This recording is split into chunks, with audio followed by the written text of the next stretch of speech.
Perhaps there's not a more fitting piece to begin with this afternoon. Kristina loved Jimmy Barnes and chose that song to be played at little Alicia's funeral 19 years ago. A baby back in her mother's arms. Isn't it pretty to think so? I've known Steve for a bit over 35 years and, well, Kristina as long as he has. So I'd like to start by being honest. None of us want to be here this afternoon, but not one of us will be anywhere else. Some of you have travelled, all of you have put other things aside to be here. That in itself is something that honours Kristina, and that is something that the Partridge family and the Woolley family will always appreciate you doing for them and will always remember you having done for them. But we don't just come to honour Kristina today. We come to celebrate her life.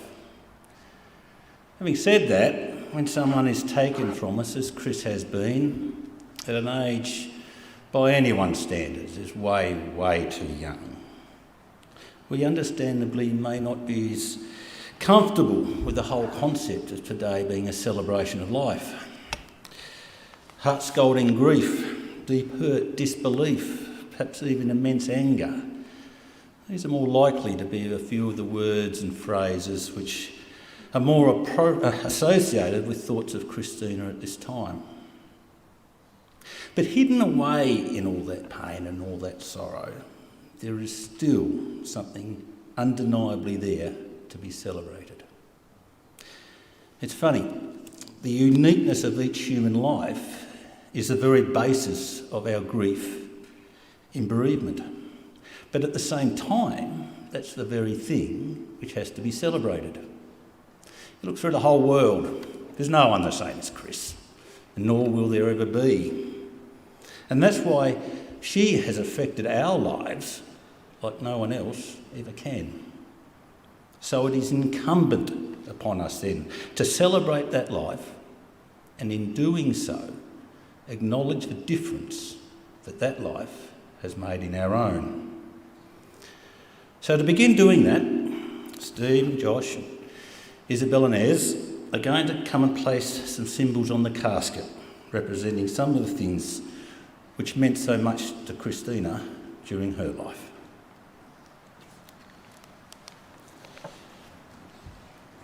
Stephen's placing a symbol of the great love affair that he and Kristina shared. Josh is placing a scarf, a symbol of Chris's love of sport in general, and particularly the Hawthorn Football Club. And Isabel is placing a symbol of Kristina's great love for the family that she and Stephen created in a form of a poem that she wrote when she was in primary school. And it's a poem that Kristina told her if anything ever happened, had to be read today. And that's something that's going to happen a little bit later. And Ez is placing a symbol of Kristina's heritage and the love that comes from that part of the family.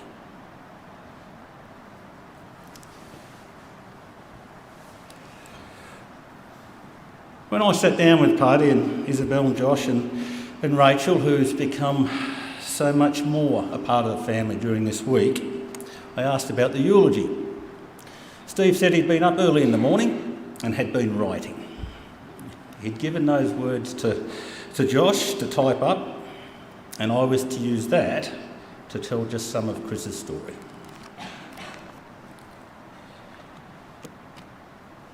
Kristina Mary Partridge was born at St Mary's Hospital on the 7th day of October 1968. It was a Monday.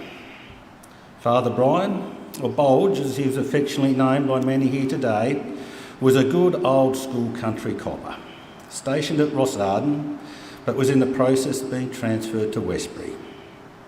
So when baby Kristina was just 2 weeks of age, Mum Esma moved her and the family, which was now complete, as brothers Francis, Philip and Clinton were no doubt already beginning to wreak havoc in the world, to the small town in the mid-north. With Brian remaining stationed at Westbury for the next 2 decades, it was here where Kristina would be brought up. spending a lot of time with her godparents, Ron and Valerie Hillier, and their family, making friends of her own and genuinely getting about doing what us kids did in the 70s and early 80s. Early schooling was at Westbury Primary before going on to high school at Deloraine and then completing Year 11 at Matric in town. In 1986, Kristina chose to leave school in order to take up a full-time position at the Westbury Pharmacy, where her role included working in the shop and the delivery of prescriptions to what she described as the little old ladies of the town. This was a role she really enjoyed, and she would often sneak in for a drink or a smoke or even a meal with her clients when the invitation was made. Chris's friendly nature and practical level-headed advice saw her become a sounding board for much of the community during her time at the pharmacy. And it was a role that she only finished up full-time on the 23rd of April 1999, when Steve had to ring her boss and say, "Kristina won't be in today, she's just had a baby," which of course was Josh's arrival some 6 weeks early. Very soon after his retirement from the police, Brian has moved to Bridport, with Chris often telling the story that she went to work one day and came home to find her parents had moved. This brought about Chris moving in and out of numerous houses and flats with her brother Clinton and his mates, with some legendary stories being created, many seemingly focused on Kristina drinking most of the boys under the table. Notoriously not a morning person, it is said that not a word was spoken between Squint and Chris in the AM, even when passing each other in the passage. Weekends were mostly spent watching her brothers and dad play cricket, whether on the scoreboard for some of Bulger's games, and drinking at the Crown. One night in the early 90s, when Chris and her friend Sally Ann were helping several firefighters direct traffic in the Kingsway at 1am, she met a young bloke named Steve Partridge. The couple adjourned to nearby Night Moves for a drink and ended up talking all night. Now, for those of you who have frequented the infamous Night Moves, I'm sure you're wondering just how much of that talking was actually heard. But when the couple emerged and went their separate ways as the sun rose, they vowed to keep in touch. And keep in touch they did. And over time, of course, fell very much in love. Chris was living with her friend Terry in a flat at the bottom of Peel Street. And Steve, well, he was still living at home with his parents. Mind you, living at home for party pretty well meant calling into mum and dad's to drop off the washing, collect meals for him and Kristina to share, then heading back to Peel Street to spend the night. A pattern which continued right up until they were married. When Terry moved out, the 2-bedroom flat became a bit dear, so the move was made to a 1-bedroom place in Laura Street, before in 1992 the young couple bought their first house together at Rochalee. Many weekends were spent renovating the house and travelling to and from Bridport, staying with Chris's mum and dad. Stephen clearly recalls his first time meeting Brian and Ez. Bulge was a big man, dressed in his customary blue t-shirt and singlet. Everything that was drunk was homebrew in long necks, and while Ez was lovely, Bulge was a bit intimidating to say the least, and not many would ever consider standing up to him. Kristina would. You see, when the conversation turned to the sleeping arrangements, Chris advised that she and Steve would be sleeping in the double bed in the spare room. "He's not sleeping with you under this roof," Bulge declared, with Kristina calmly putting him in his place. "Pack up, Steve, we're off home." To which Bulge relented. Well, perhaps he could sleep in the shed, which was actually a granny flat. I'll go and light the fire. Stephen and Kristina became engaged on the 14th of February 1994, and about 18 months later, on the 28th of October 1995, were married at Hagley.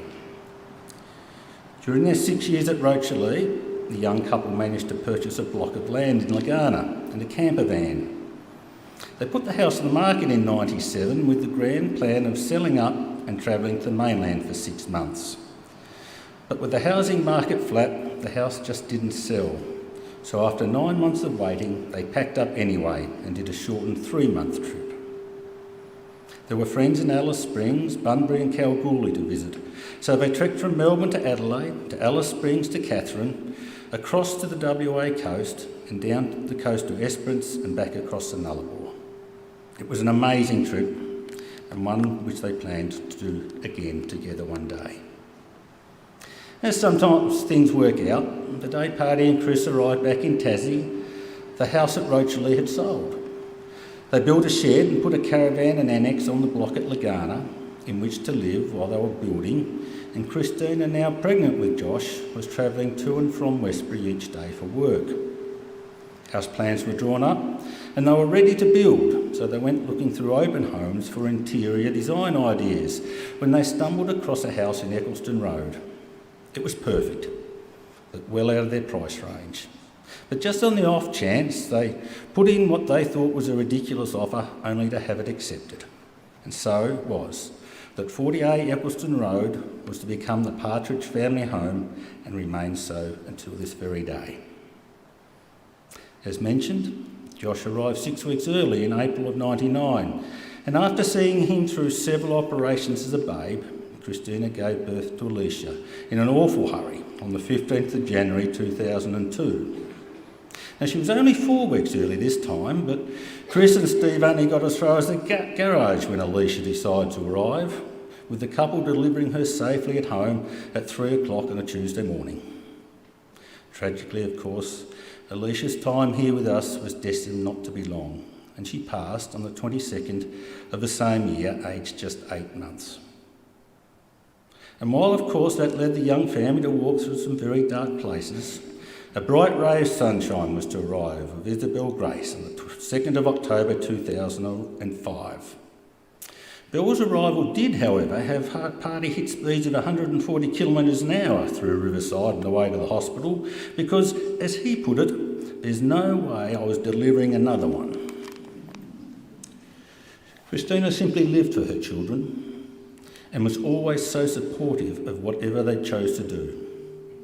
She consistently went above and beyond, not just for them, but also for their friends and others, and was just so proud of their achievements and of the incredible young people that they have become today.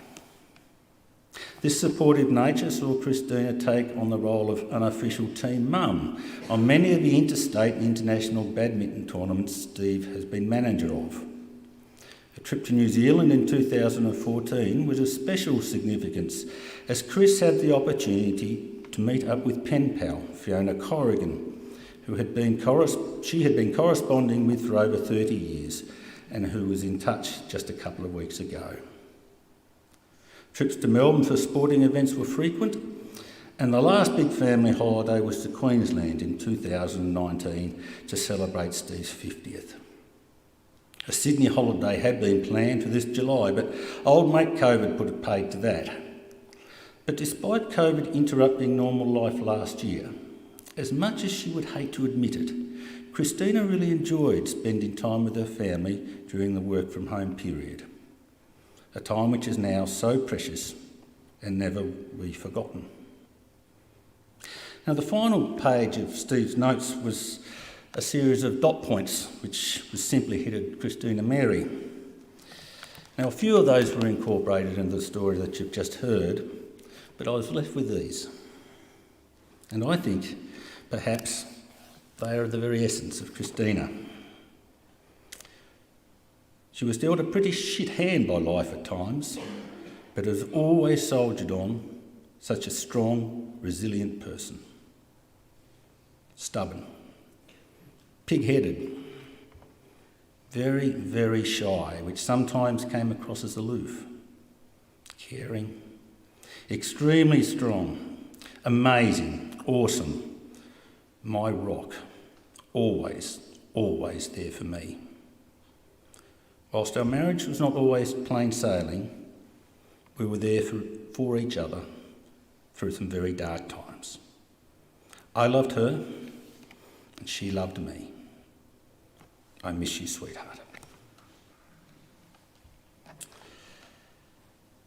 And there we have it, that deliberately abridged story of a life. A thumbnail sketch, if you will, and you all knew Kristina, and you all know that there's so much more to her than can ever be said from here today. You'll begin to say those things, and you'll begin to add a bit of colour to that thumb sketch over a cuppa in just a little while, and for years and years to come, I'm sure. But now to begin to add the first dabs of colour to that sketch, despite the obvious difficulties, Josh is going to come and share some of his thoughts of his mum, and he's going to read us that very special poem by Isabel.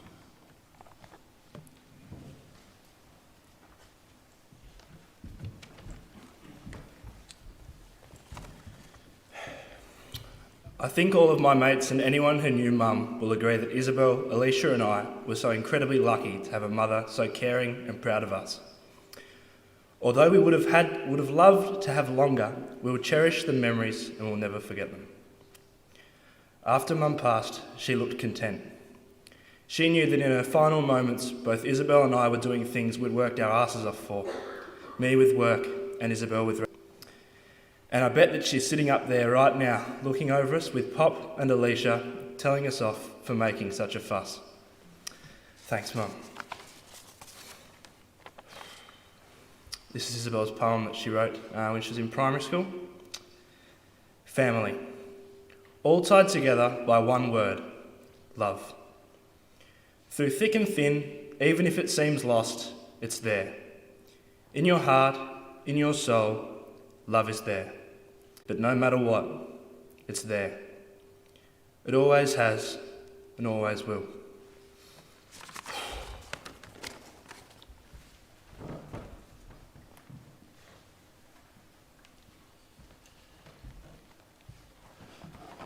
Well done, mate. Tough thing to do, and you did it beautifully.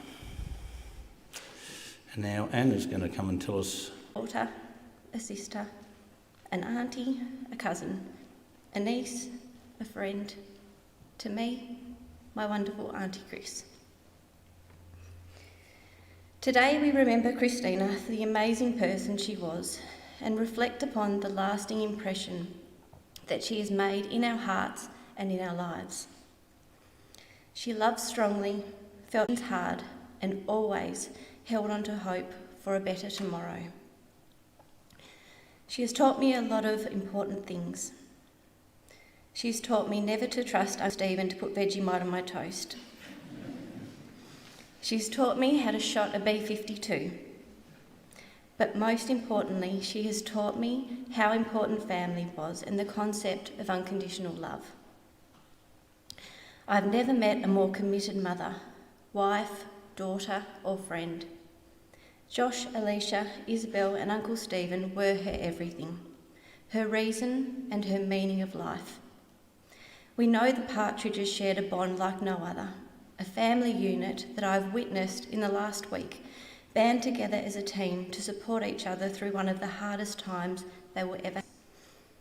My auntie created that team.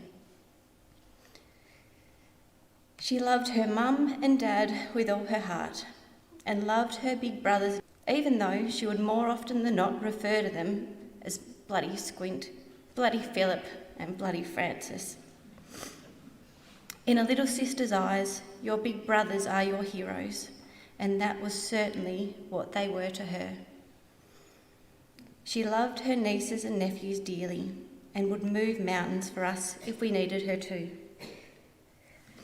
My wonderful Auntie Chris was one of a kind, a strong-willed, driven and passionate lady who would drop everything if someone needed her. She was always happiest around her friends and family.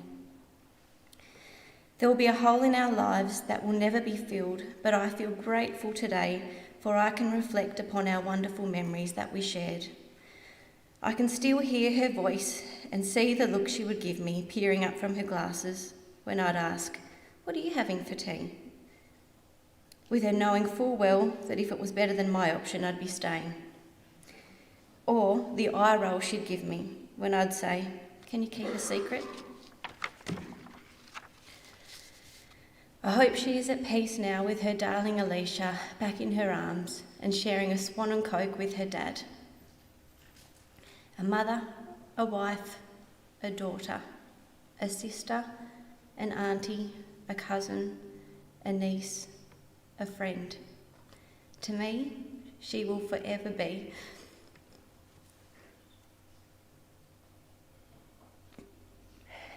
my wonderful Auntie Chris.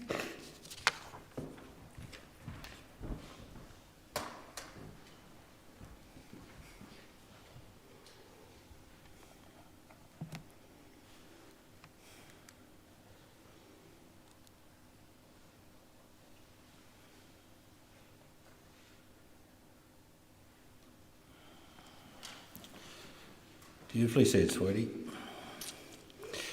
Chris loved photography and would take 2,000 or 3,000 photographs in a weekend, and then would spend Monday and Tuesday going through them and posting the good ones. Now, cricket clubs and hockey clubs all over Launceston often rang for copies of these photos.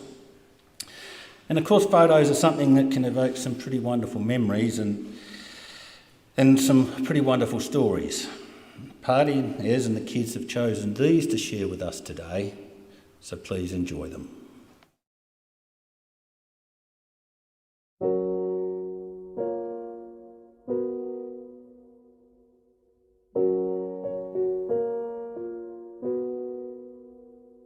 I took the supermarket flowers from the windowsill. I threw the day old tea from the cup. Packed up the photo album Matthew had made, memories of a life that's been loved. Took the get well soon cars and stuffed animals, poured the old ginger beer down the sink. Dad always told me, don't you cry when you're down, but Mum, there's a tear every time that I blink. Oh, I'm in pieces, it's tearing me up, but I know a heart that's broke is a heart that's been loved. So I'll sing hallelujah. You were an angel in the shape of my mum. When I fell down, you'd be there holding me up. Spread your wings as you go, and when God takes you back, He'll say hallelujah, you're home.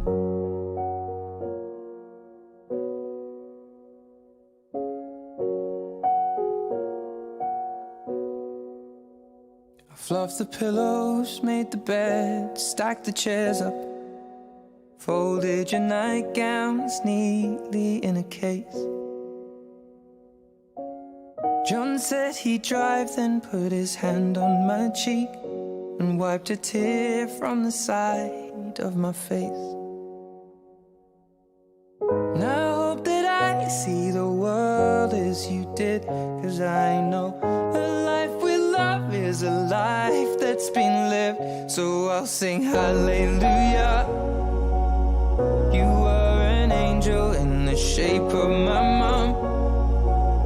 When I fell down, you'd be there holding me up. Spread your wings as you go, and when God takes you back, He'll say hallelujah, you're home.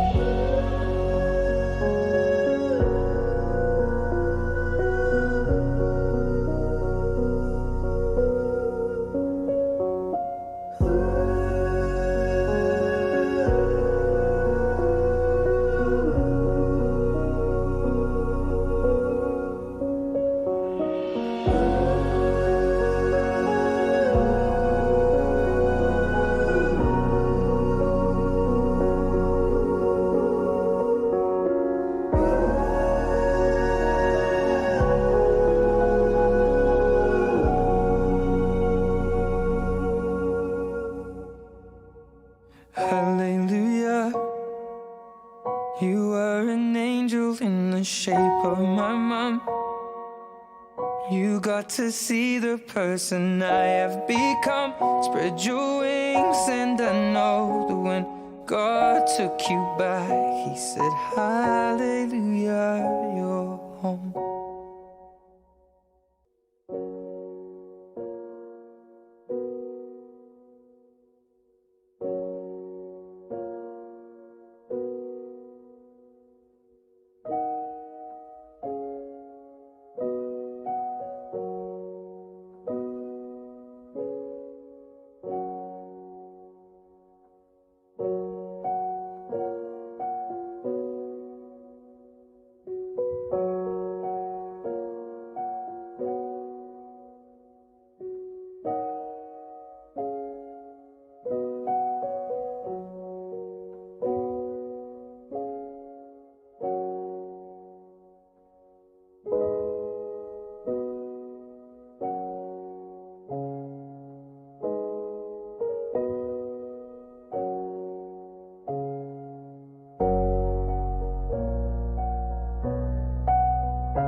Hallelujah, you are an angel in the shape of my mom.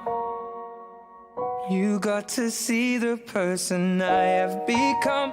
Spread your wings and I know that when God took you back, He said, hallelujah, you're home.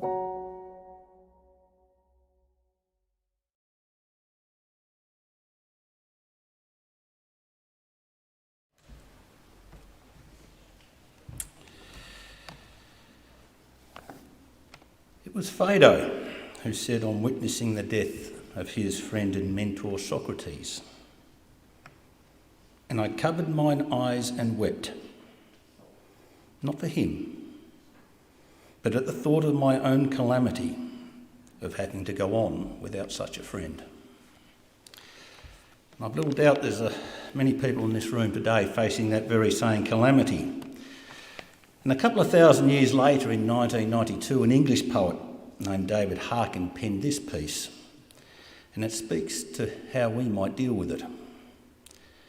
You might have heard it before because the Queen chose it to have read at her mother's funeral, and I think it is perhaps the sentiment that Christine might to express to us all here this afternoon if she were able.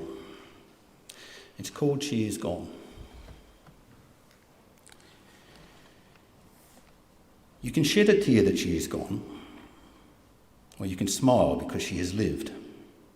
You can close your eyes and pray that she will come back, or you can open your eyes and see all that she has left.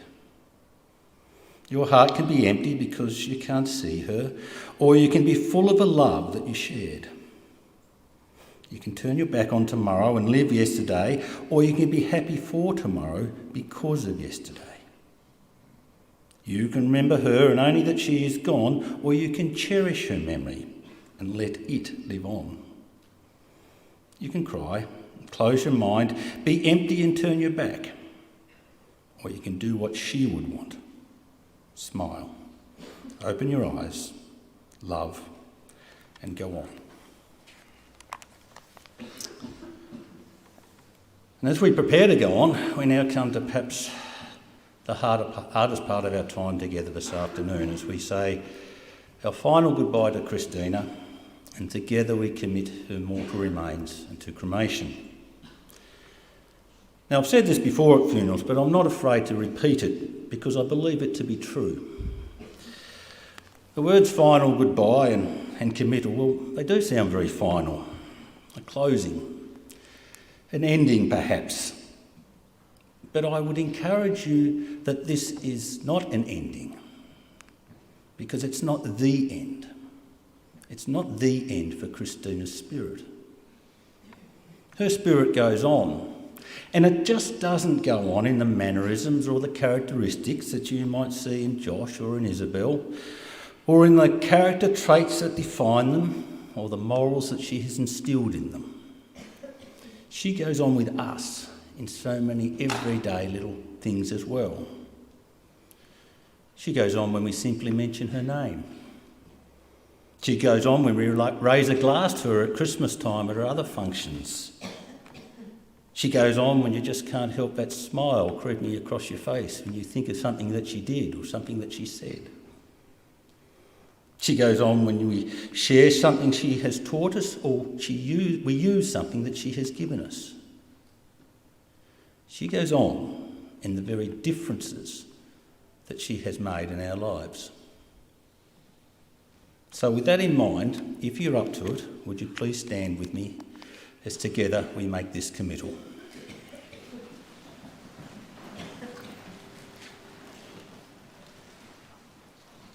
To everything there is a season and a time to every purpose on earth. Time to be born and a time to die.